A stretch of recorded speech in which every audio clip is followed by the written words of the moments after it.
పూర్తిగా కూడా మేము దాన్ని ఖండిస్తున్నాం. మంత్రి గారు మాట్లాడే ప్రతి అంశాన్ని కూడా ఈ నేపథ్యంలో దీన్ని పూర్తిగా ప్రభుత్వం బాధ్యత వహించాలి, మంత్రి గారు బాధ్యత వహించాలి. మరి మంత్రి గారు మాట్లాడిన బాధ్యత వహించాలని మేము డిమాండ్ చేస్తున్నాం, మా నిరసన తెలియజేస్తున్నాం.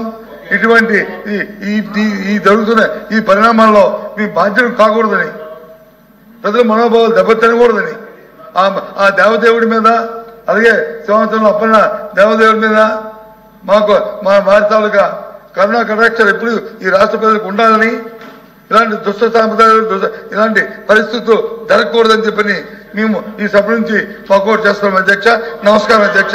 నమస్కారం అధ్యక్ష. మంత్రి గారు అందుకే అధ్యక్ష తమని ముందే అధ్యక్షించాను నేను. వాళ్ళు చాలా ప్రశ్నలు వేశారు, అనుమానాలు ఉన్నాయి, నివృత్తి చేసే అవకాశం నాకు ఇవ్వండి. నేను మీరు కొంచెం ఉదారంగా పోయారు అధ్యక్ష. ఆ ఉదారతని వాళ్ళు స్వీకరించలేరు అధ్యక్ష. అంటే వాళ్ళ స్వభావం అది కాదు అధ్యక్ష. తిరుమల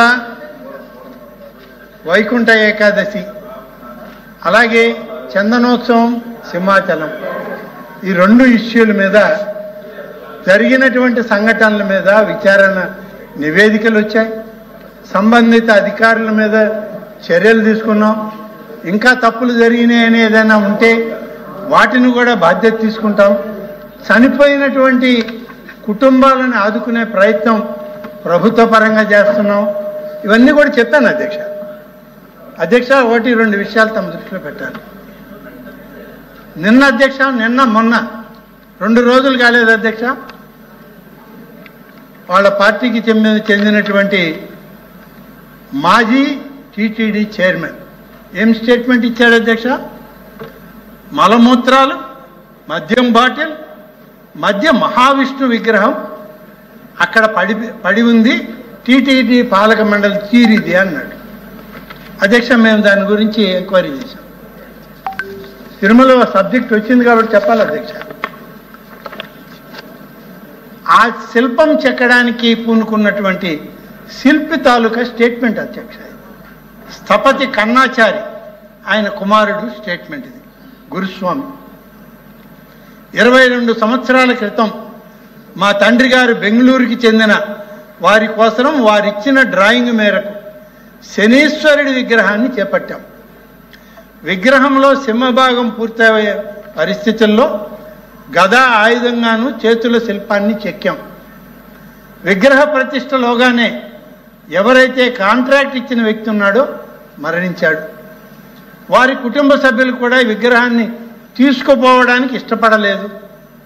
ఇదే సమయంలో ఆర్థికంగా ఇబ్బందులు పడుతున్నాం కాబట్టి దాన్ని పూర్తి చేయలేక ఆ శనీశ్వర విగ్రహానికి యొక్క ముఖ కవలికలను కూడా పూర్తిగా చెక్కలేకపోయాం, శిల్పితనం చూపించలేకపోయాం. 2003 అలిపిరి బాంబు పేలుడు జరగడంతో, అంటే తమకు గుర్తుంటుంది అధ్యక్ష, గౌరవ ప్రస్తుత ముఖ్యమంత్రి, ఆనాటి ముఖ్యమంత్రి శ్రీ నారా చంద్రబాబు నాయుడు గారి మీద జరిగిన దాడి అది అలిపిరిలో జరిగింది. ఆ సందర్భంలో ఆ ప్రాంతంలో ఉన్నటువంటి ఈ శిల్పుల చెక్కడం అనేటువంటి ఆ స్థలాన్ని సెక్యూరిటీ రీజన్స్లో ఖాళీ చేశారు అధ్యక్ష. ఖాళీ చేసిన తర్వాత చిన్న చిన్న విగ్రహాలు తీసుకొని శిల్పులు వెళ్ళిపోయారు.